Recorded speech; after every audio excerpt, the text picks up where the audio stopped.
Le marché du GNL et du CNG est mature en Europe et en Belgique. On est aujourd'hui à 700 stations GNL, donc on vient de franchir un cap. 25 à 30 stations en Belgique et plus d'1 millier de camions sur nos routes aujourd'hui.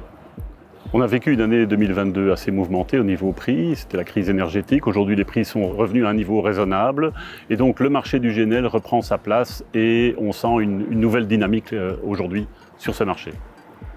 L'arrivée massive du bio-GNL joue un rôle important. On va vers une stabilisation des prix et donc une plus grande visibilité à moyen terme pour les porteurs de projets, pour les transporteurs et pour leurs clients. L'avenir nous semble prometteur. Au niveau européen et belge, la part du bio-GNL est en train de croître et l'offre de GNL est de plus en plus importante.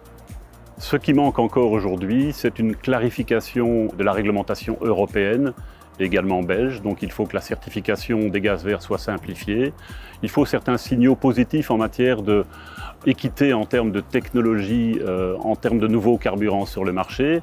Et avec ces éléments positifs, on peut penser que le bio-GNL est appelé à un bel avenir demain.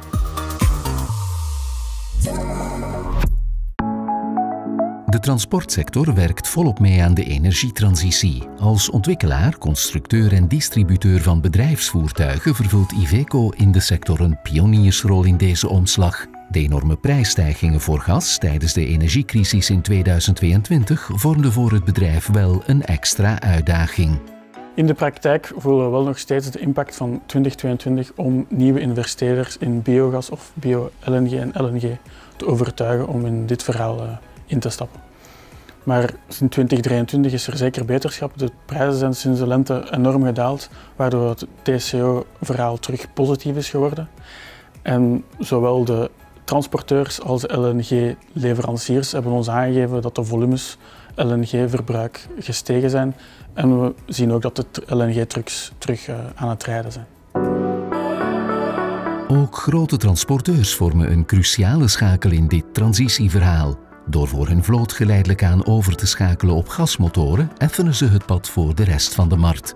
Het logistiekbedrijf Jost is één van die trendsetters.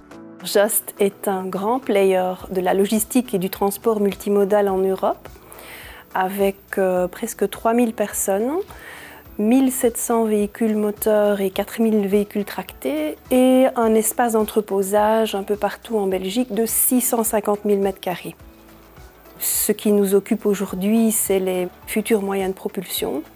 Le grand défi, c'est de ne pas se tromper et de choisir le ou la combinaison de différents moyens que nous allons pouvoir offrir à nos clients. On a déjà fait une première étape pour passer du diesel vers le LNG, expérimenter cette solution au niveau du LNG en faisant une commande en 2017 de 500 véhicules, c'est une commande majeure au niveau européen, et en faisant également l'investissement dans 3 stations LNG. Daarnaast streeft de logistieke sector naar meer duurzaamheid. Zo gelooft deze transporteur sterk in het potentieel van biogas als brandstof.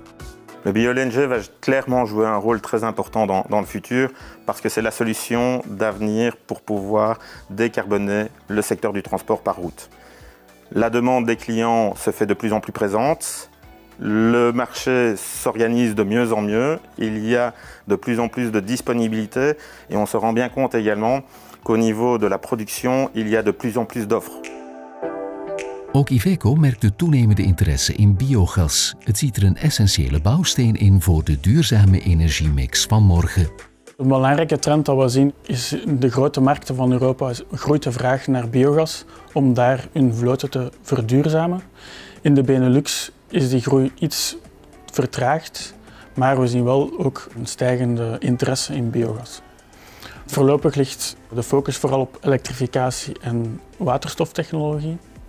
Maar biogas kan vandaag onmiddellijk CO2-reductie teweegbrengen op de vloot.